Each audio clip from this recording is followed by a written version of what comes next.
challenge you're trying to achieve, and what is deep learning, and why do we do deep learning right now, which is currently really hot in the current stage. And then we turn our subject to NLP, natural language processing. And why do we do natural language processing? And what are the tasks and the methods we use to do natural language processing? And the deep learning, all the deep learning stuff that's happening in NLP. Then we talk about the challenges that we're facing for NLP and the future directions. So let's start with AI. What's the definition of AI? Since we have programmable computers, people start thinking like, how can this computer be intelligent? So what do we mean by intelligent? That means the computer can program themselves, can do tasks themselves without human supervision. That's a very good wish, and people are really trying to attack different tasks of AI. So a few AI tasks, for example, are for Amazon, they're trying to fetch the goods from the warehouse, so it's automatic routine labor for them. Then to tasks like we want to understand the image, understand the speech, for the computers to understand that, so we can communicate more efficiently and with a broader bandwidth. Then we come to the current hot area, which is, can the computer do medical diagnosis? Can the computer perform the jobs of doctors? And also, there are cases when machine learning can help with scientific research. For example, in a lot of chemical reactions in organic chemistry, they use machine learning actually to predict the outcomes of two different organic compounds reacting together. So there are many AI tasks people really want to attack. So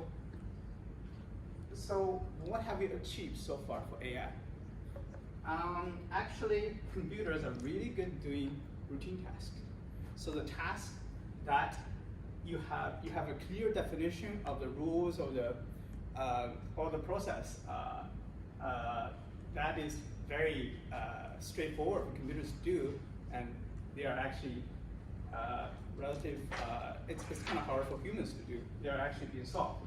By solved, I don't mean completely solved. By solved means theoretically they're solved.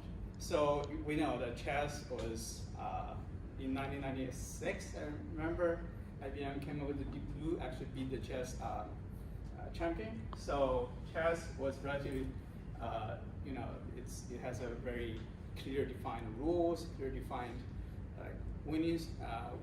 What does it mean by winning? Now, not until lately, like 3 years ago, Google came up with AlphaGo. Now it's called AlphaZero, which actually beat the best chess Go players in the world. Why did it take so long? It's because the Go's state space is way bigger than the chess state space. But theoretically speaking, they are actually at the same level of complexity. So what are the challenging part of AI? The current research we're doing in AI, actually, it's those kind of things that really easy for humans, very intuitive for humans, but it's really hard for us to describe the rules, the process, how to tackle it. So, for example, we want to, for us, we read a word and it's easy. Like it says apple, and we know it's apple. But for computers, this character, what does it exactly mean for computers? It's kind of hard. Also, for images, when we look at the image, oh, there's a human face there. But for computers, they only see the pixel. All the pixel numbers is like what different colors, the value of the colors, and how does it come with recognize a face? And we want to define rules for those kind of things, but the rules are almost impossible to define. How do you calculate the face? What if you turn an angle? What if you just rotate it?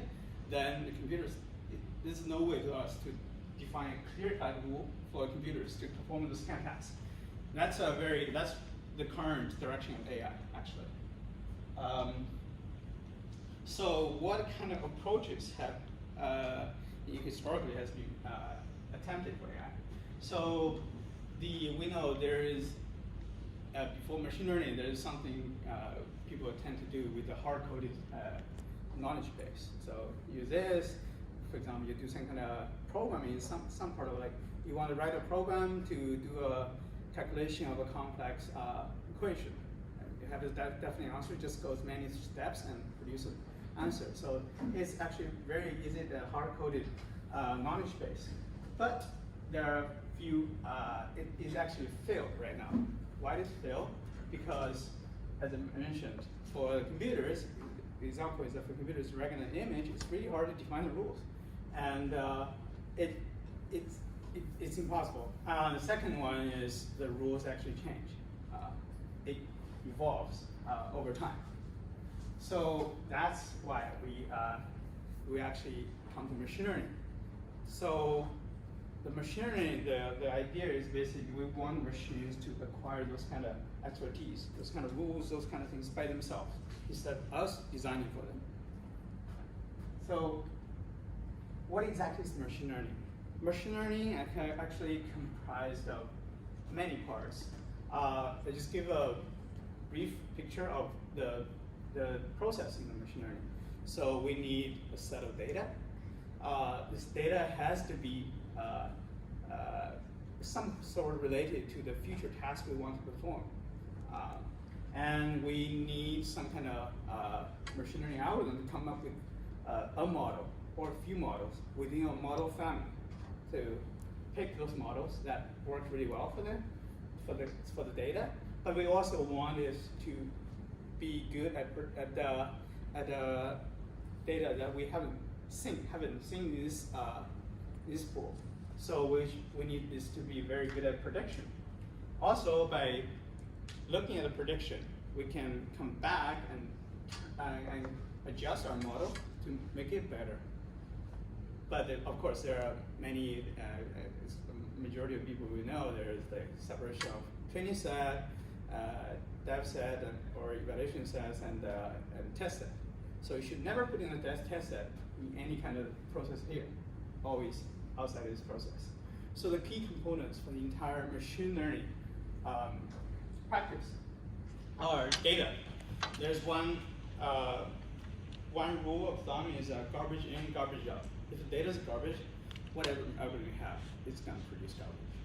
So the data has to be somewhat related to the task you're going to perform. And also model family. By this, we mean this family of models has to be somewhat related to the distribution of the data. Suppose like if the data is very, very non-linear, you try to fit a linear model to it, it doesn't work very well. So in the model family, there we normally have two concepts in machine learning for whether this model family works well or not. One we call it is bias, another we call it is variance. So bias and variance trade-off. So I haven't put any of the slides about that because every one of them will be super long. So I'm just gonna describe it here. So by bias means how close are the closest model in this model family close relative to the true underlying distribution. And variance means how complex is this model family, how big is the model family. So those two actually fight against each other. If you want a very complex model family, you can reduce the bias a lot. You say, my model family is all the functions in the world. Okay, of course, some of the, your true underlying distribution is one of them. But is that gonna solve your problem? No, because you're gonna search in this massive amount of model family. What do you find out actually? If the initial condition change a little bit, your final, the function you learn is actually quite different from each other. So we want some kind of consistency. So model family is super important. And also cost function. So what are you trying to achieve? You want to, for example, you want to, for the email, you want to classify whether it's spam or not spam.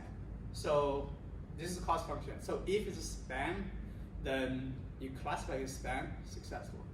If it's not spam, but you classify it as spam, it's not successful. So how depends on your situation. How costly is each case for you?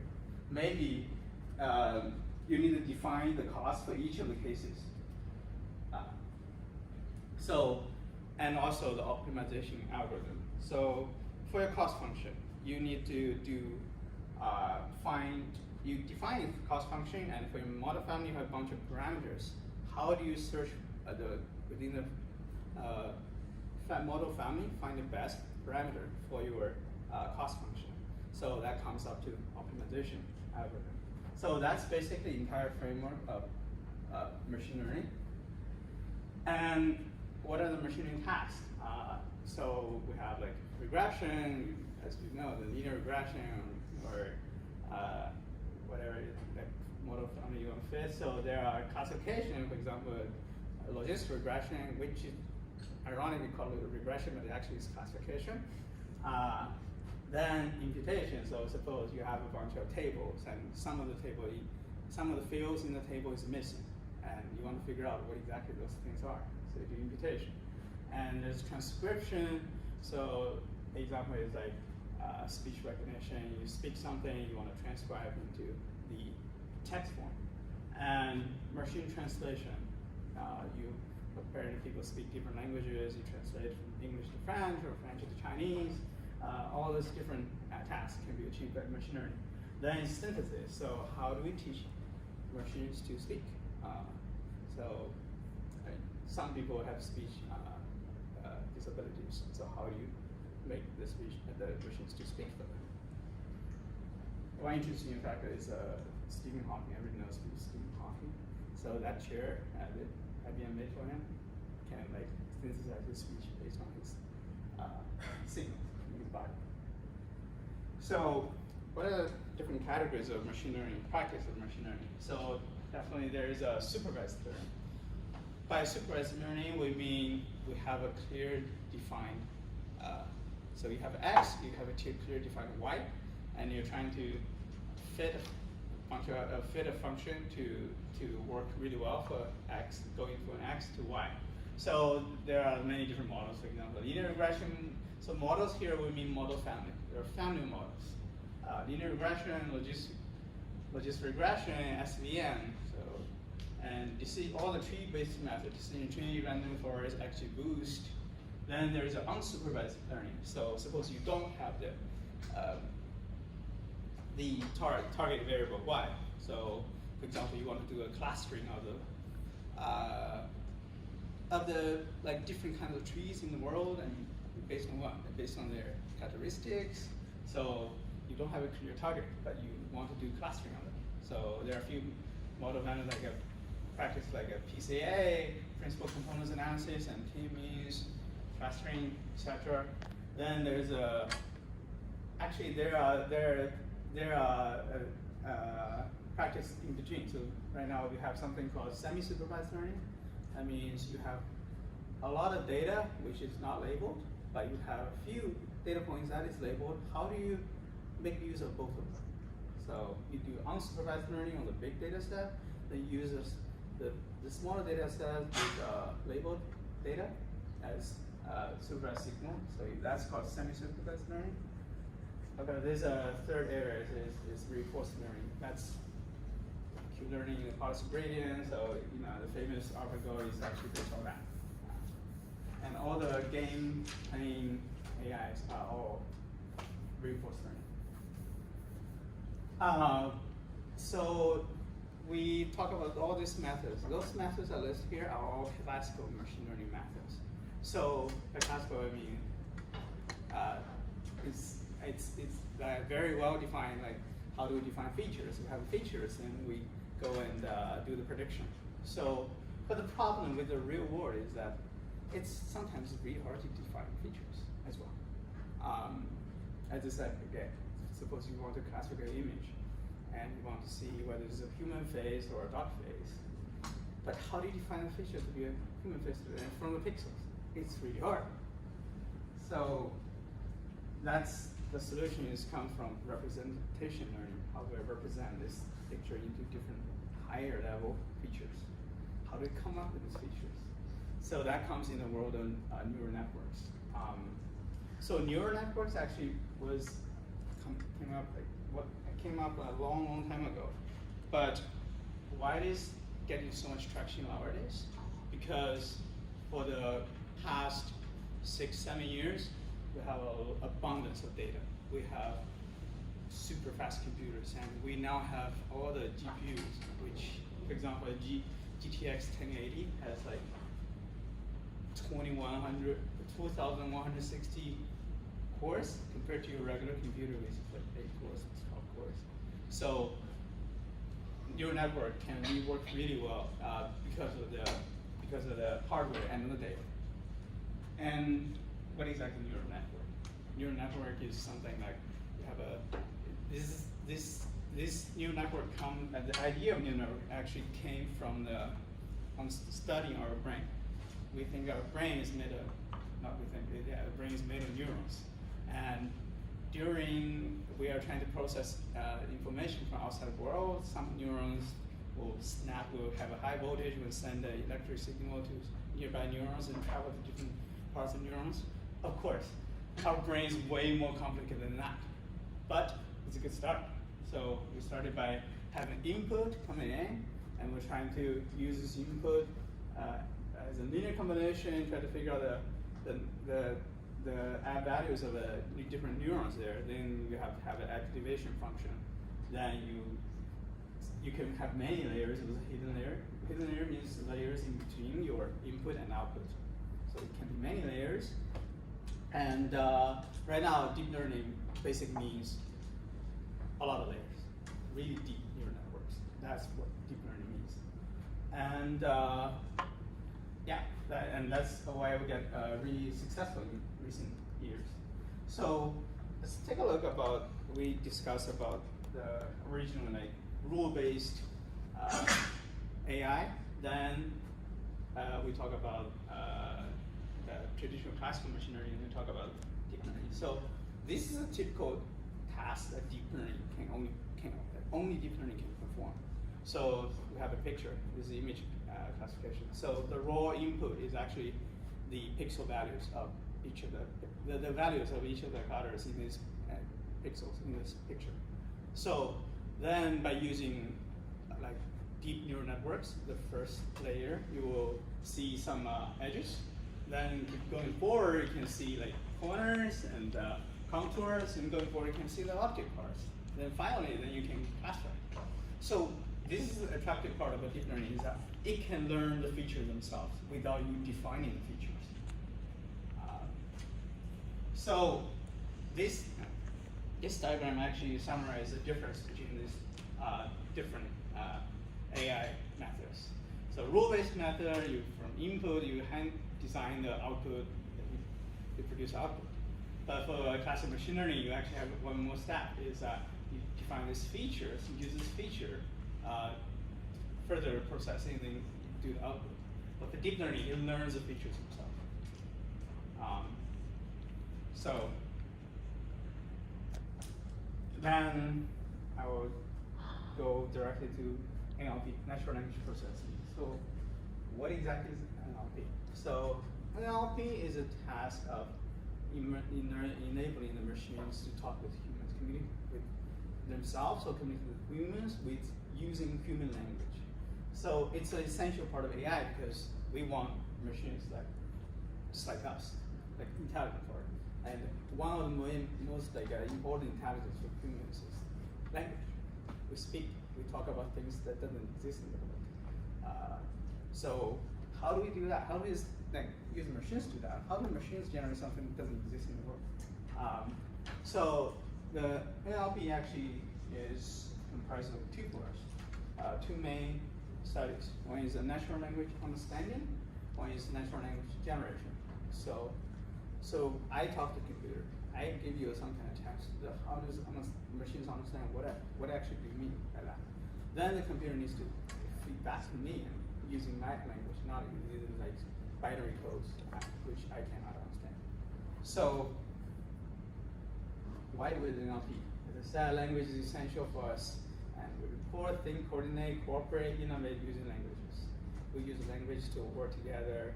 That's why humans can have millions of people working towards the same goal, but then the animals never. It's hard for the animals to do so. Is NLP hard? Yes, it's super hard. Because the human language is very natural to us. That's what we call natural language. But it's so unnatural to the computers. And also, there are so many different languages in the world. People are like totally different. And language are evolving as well. What do we speak? Sure, the modern day English is very different from the ancient days English. What are the applications in NLP? Here I list a bunch of tasks that has already been done in the industrial world. So, of course, the spelling and grammar checkers, you guys use Grammarly, of course, pretty well. And also Google, Microsoft have all these spelling checkers. And then it's text classification. So suppose I send you a text, I send to my company, cable company, so send a text. And my bill is wrong. The company needs to understand. What do you mean by that? What category is this? Then sentiment analysis. I send the text like, you guys suck. What does it mean? Are you having a bad mood, or are you having a good mood, or what? Then there's machine translation. This is actually one of the most amazing tasks that the machine learning, deep learning actually solve. It's actually sometimes it's better than humans.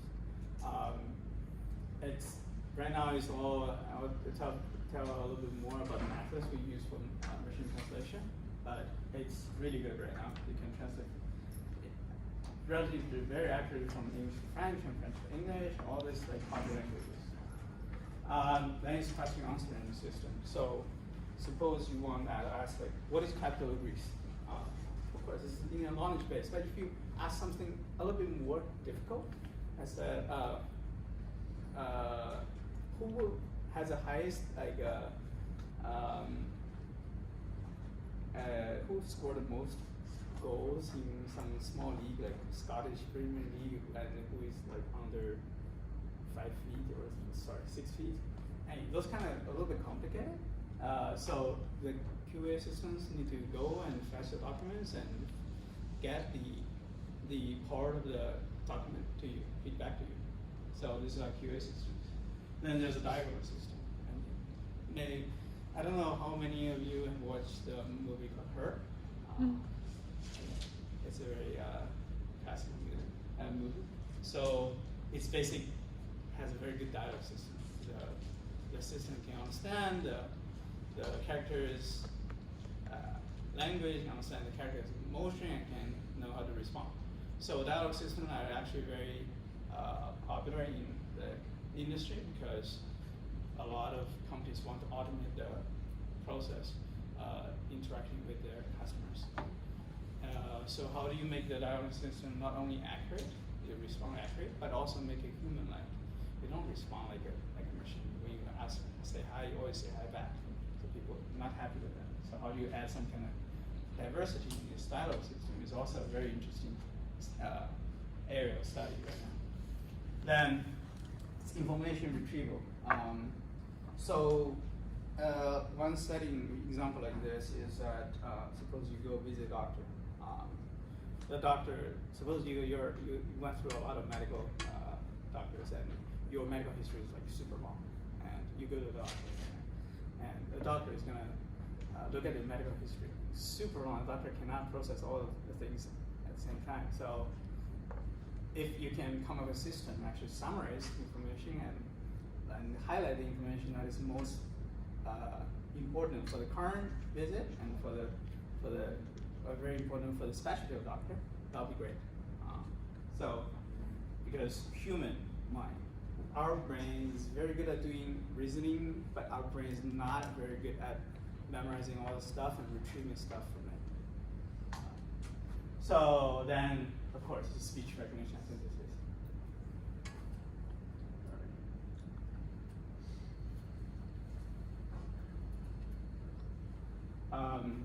Yeah, that's already.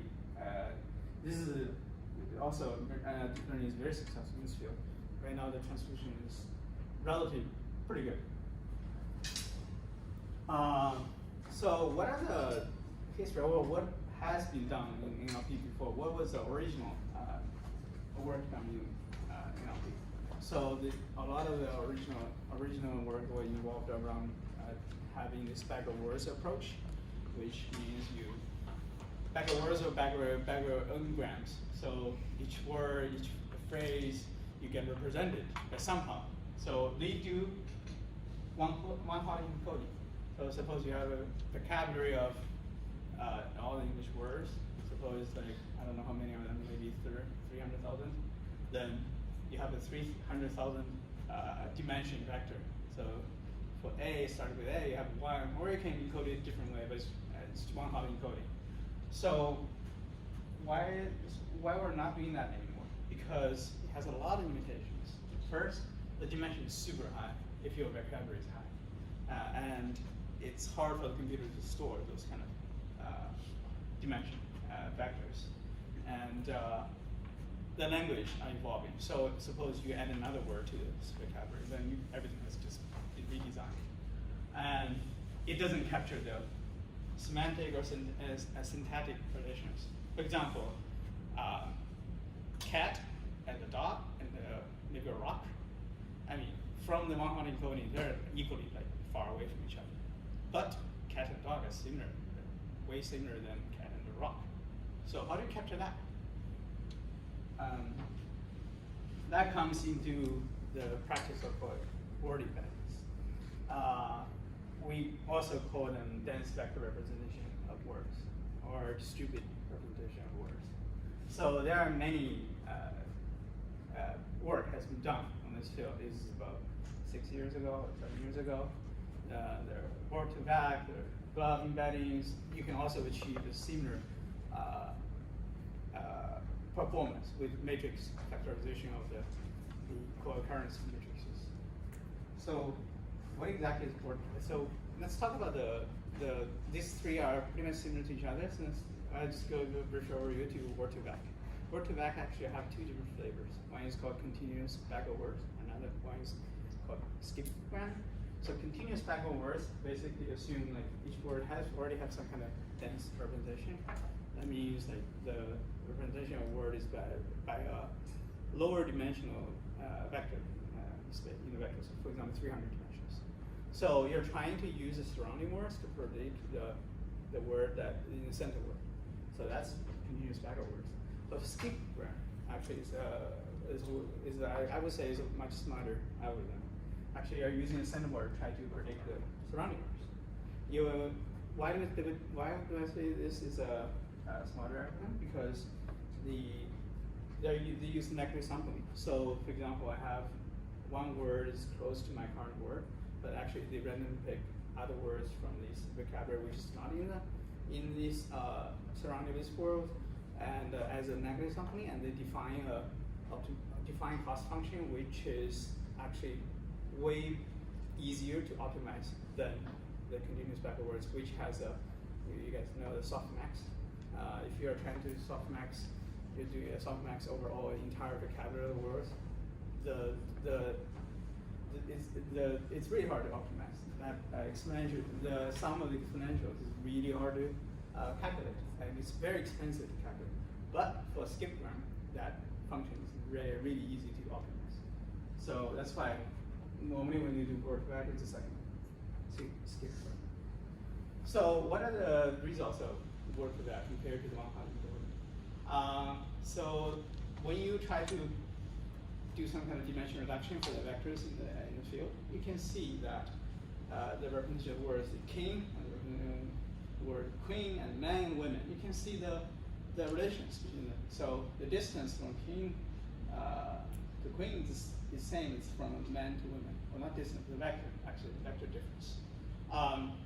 Then this is for semantic case. For syntactic case, walking relative to walked is similar to swimming relative to swam. That's pretty amazing. And then you have a bunch of like named entity, all the nouns that you find that are actually interesting. Also, the difference. Yeah. Does anyone know or have a reason why those relationships exist in the vector space? In the vector space? Yes. Because we train using word2vec, right? Word2vec use the environment words. So basically, you have a king. If in the surroundings, you can substitute with queen there as well. It has some kind of similarity there. How does the system, I guess, let me rephrase, how does the system know, like, how does it get trained to produce such a result? No, it's not trained to optimize this. It's trained to optimize something else, but it turns out it works pretty well for this. Do you know why that happens? Yeah, because the context. Because words have context. The context defines the words, not the words define themselves. How do you use a word defines the word. Yes.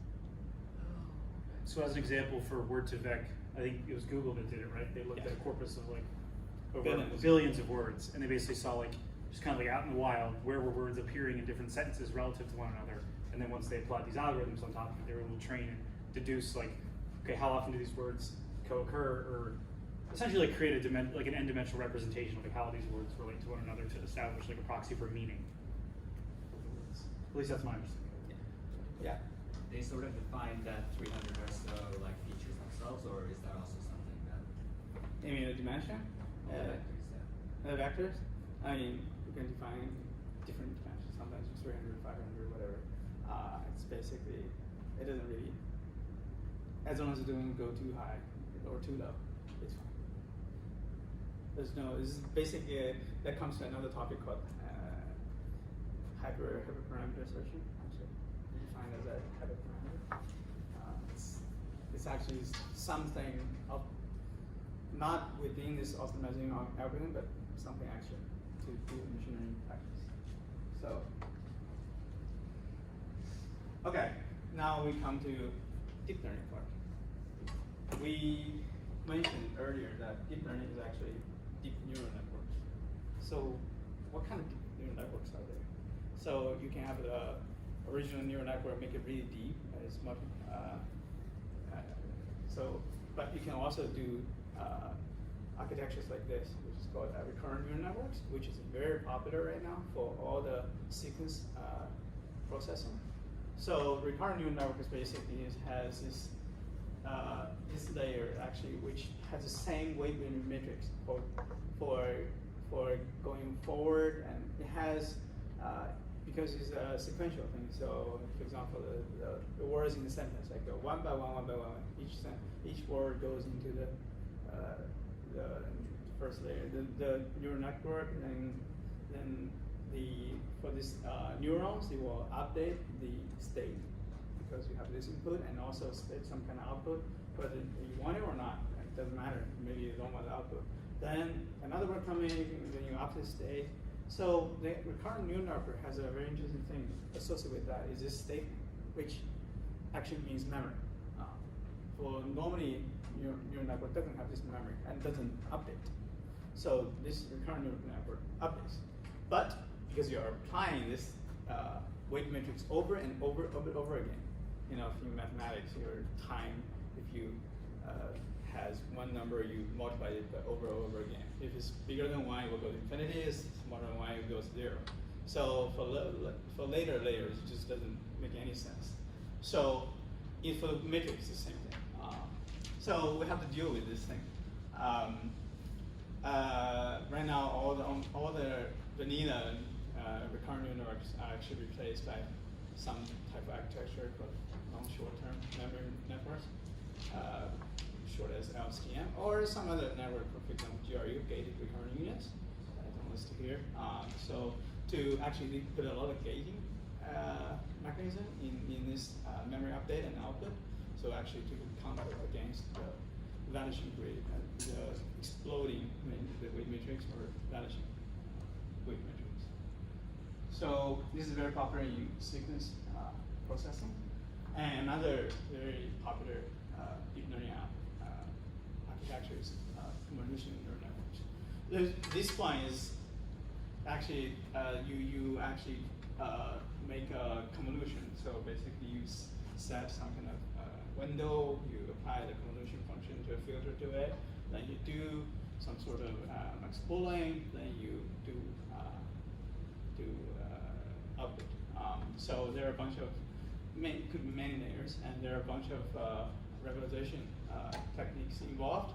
So CNNs are very, very successful in image recognition. So it's a default. I mean, if you want to do image recognition, it's a default. You have to do CNN. Also, the good thing about CNN is that it's parallelizable.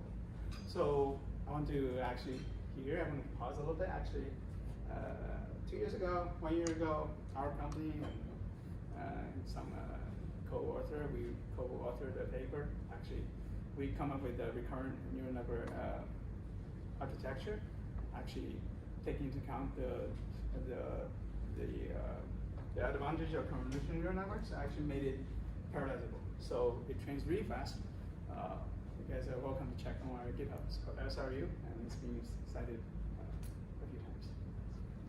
So actually, you can make recurrent neural network training as fast as CNN because it's parallelizable.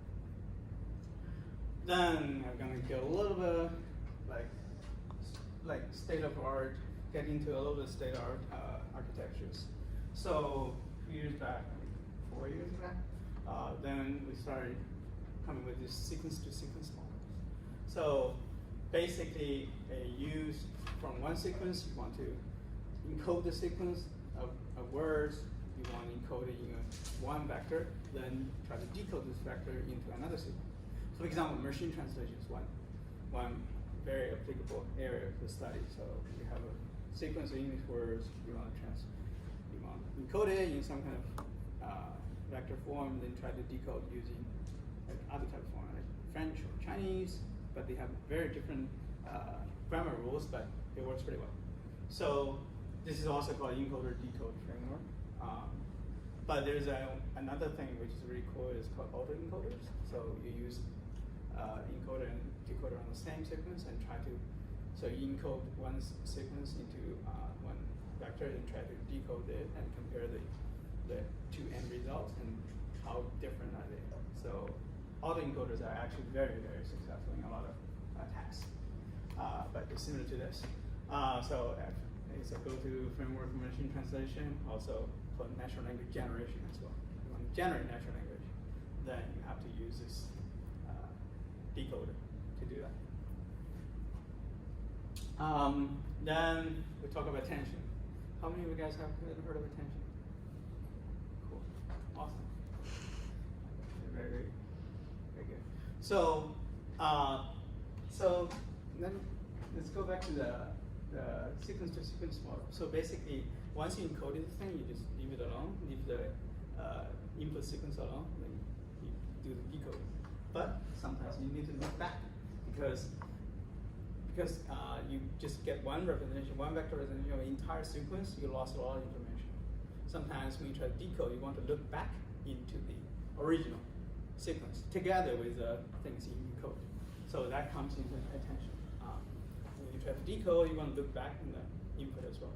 So this actually really boosts the entire machine translation, neural machine translation. And basically, it's the default use. You have to use this when you try to make a decision based on some kind of certain parts of the input. You don't know which part, but you want to figure out which parts of the input actually affects your final output for a sequence. Then there's something called self-attention. So we talk about the word-to-vec. You try to predict the surrounding words using a simple word, but you never go too far, actually. How do you take into account all the words in this sentence, or maybe all the words in this document to do that? So you need self-attention. So you want to design entire attention matrices across the entire sentence or the entire document. So 2 years ago, I think, Google came up with this very famous thing called transformer. The paper's name is called "Attention's All You Need." So it just completely outpass any other task in machine translation. So then we come to the last part of the deep learning, which is the state-of-the-art BERT. How many of you guys have heard of BERT? Yeah. So BERT is short for bidirectional encoder representation from transformers. So it's built upon transformers. So transformer has all the attentions and also have encoder and decoder, but for BERT only have encoder part. So it knows how to encode. Actually, BERT is comprised of 2 tasks, solving 2 tasks at the same time. One is called a masked language model. So basically you have a sentence. You randomly mask some of the words in this sentence out. They do 15%. Then you try to use the rest of it to predict those kind of words as a loss cost function. Then there's another task called next sentence prediction. So you have a huge document. You know, the sentence are next to each other and one after one. Then you try to sample. So this sentence, if the next sentence appears together, I use this as a data point. Then I use this original, the first sentence, then random pick a sentence out of the entire document as a negative sample. I do this define cost function, like if this thing has a weight higher than this thing, then give it score 1, and if it's lower, then go score 0, you optimize that. So that's the next sentence prediction. So it not only takes into account the short context, it takes into account the entire corpus as well. So this is what Google came up with like 10 months ago. And we tried it, it just completely destroys everything. It just boosts everything by a huge amount. So the problem, it's really great, right? But the problem with BERT is that it's really big. It's huge. It's really hard for you to use. Google has this insane infrastructure to do that. There's no way for us to train. Google uses like tens of thousands of GPU resources and train for 3 months or 6 months to get that result. And there's no way other companies in the world can do that. But we can use this BERT model, and it has been applied in a lot of. For example, you transfer this BERT model. So proprietary training is actually one type of transfer learning. You use this thing on different domains. Google training on a general domain, you can use it on medical concepts. So there's something called bio-BERT or clinical BERT coming out. It works pretty well in clinical domain. So there's another thing. It works really well if you know how to use it. So, but there are also challenges in NLP. BERT comes out, but there are challenges as well. So, the first challenge is natural language understanding. So we know how to represent those natural language in vectors. But what does vectors mean exactly? Do we really understand these vectors? Or we're just encoding them away so that we do a higher level matching? We don't really understand the relations. I mean, what is fundamental about this? We know cat and dog is similar, but what about the habits of the cat? What about the habits of the dog? It's not encoded here. So, do we really understand this natural language if we look at the vectors? Another thing is a low resource. So, compared to Google, everybody's low resourced. But you can consider you put some AI in your smartphone. So the smartphone is definitely not as powerful as a machine with so many GPUs. So how do you make the AI algorithm BERT working on a smartphone? There's something called distillation, model distillation. It's about something new on a study, which is called teacher-student network. So basically, they are using one neural network trying to mimic the other neural network. The first neural network is very complex neural network, tried to go all the way to output. The new network tried to learn just from input and output using the performance of the neural network, and just cheat, just copy. And so the model is way smarter, but achieves really good performance as well. So that's called a model distillation or teacher-student network. Then we have the large multiple documents reasoning. So for BERT, you can train on many documents, but the documents is still like maybe one wiki page or several wiki pages. But what about you want to train a huge code, a huge document? It's hard for it to process. And the last one is the data sets. There are so many advances in AI in recent years, mainly because you have abundance data. But abundance of what kind of data? So the data, if the data is garbage, then it's not useful. And also for some of the tasks, if you don't label data, you can't use it at all. So, and when you try to achieve a task, you want to do something, you need to find data that is somewhat related to that task. It's not that easy to find as well. For example, suppose you want to do some kind of medical diagnosis. You want to access the patient's medical records. There's no way for you to get it because they were not going to share with you. Nobody's going to legally, nobody's going to share with you. So how do you do that? Well, it's the problem. So, and also the current, all the machine learning NLP, they have relatively very well-defined problems. What I'm trying to achieve, what I'm trying not to achieve. But what if it's like not very well defined? For example, I want an AI to make me happy. What does that mean? What exactly does that mean? So it's so those are the areas, and also we need to be conscious in a lot of AI in the machine learning as well, because in a lot of cases, those algorithms are learned from those data sets which are relatively biased. For example, of course, for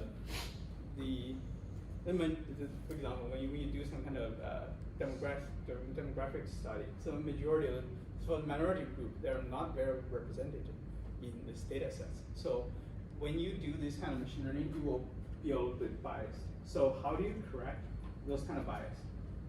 How do you actually make it more fair? It's also a very important direction for machine learning and NLP. So that's it. That's all I have today. Thanks for listening. Any questions?